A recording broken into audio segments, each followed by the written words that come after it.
Welcome, bienvenidos. Today we're going to have a little conversation about how you live your life and how it ends. There are two situations that happened this week that reminded me how fragile life is, and how you choose to spend that time is very indicative of the kind of person that you are. So there's this young girl on TikTok.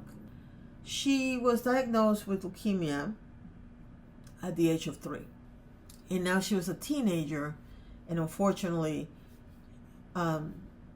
it was her time to go. It kind of hit home because when I was very young, I had a cousin who I don't even think she made it to 13. They were in the prime of their lives, the girl and my cousin. And it's really interesting because before I heard this story, I had never heard of this person on TikTok. And my daughter and I send TikToks to each other all the time. I have several friends that we send each other TikToks all the time. And on this particular day, I saw 3 or 4 videos about this person. And the last video that I saw was actually this young girl saying goodbye to her audience. She had a fairly nice size audience, and she shared the whole journey of treatments, of chemo, of good and bad news, of good and bad days. And on this goodbye message, the one thing I remember distinctly was her saying, "Eat the food." And that was actually the inspiration for me to come back to YouTube, because I've always loved this. I've always liked to do this. And whether I get paid or not is irrelevant. And then there's this other person on social media who is a lot older than the girl on TikTok.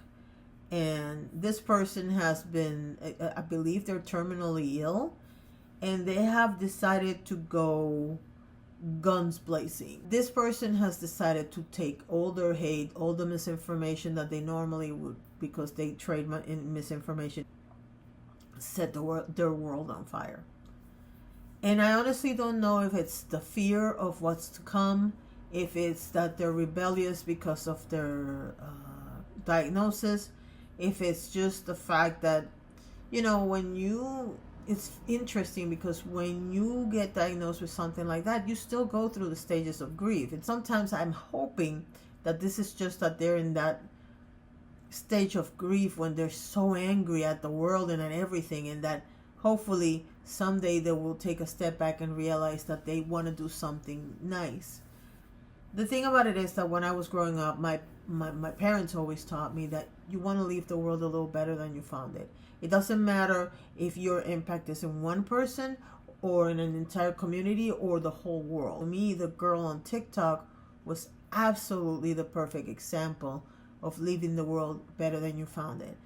And then, you take this other person who is hell-bent on just ruining people's lives and being divisive, and just my heart goes out to this person, even though I don't know, I didn't know either one of these two people. And you might be thinking, well, no, because maybe it's because they're older and the young lady was younger and she was still hopeful and all this other stuff. No, that's not it. That's not it. Jane Goodall just passed away. Jane Goodall spent her life trying to save animals. I never heard a bad word come out of that woman's mouth. It's not about the age. Betty White was almost 100 when she passed away, and she was always trying to bring happiness to the people. So it's not about the age. I don't know what goes through the head of somebody that's dying.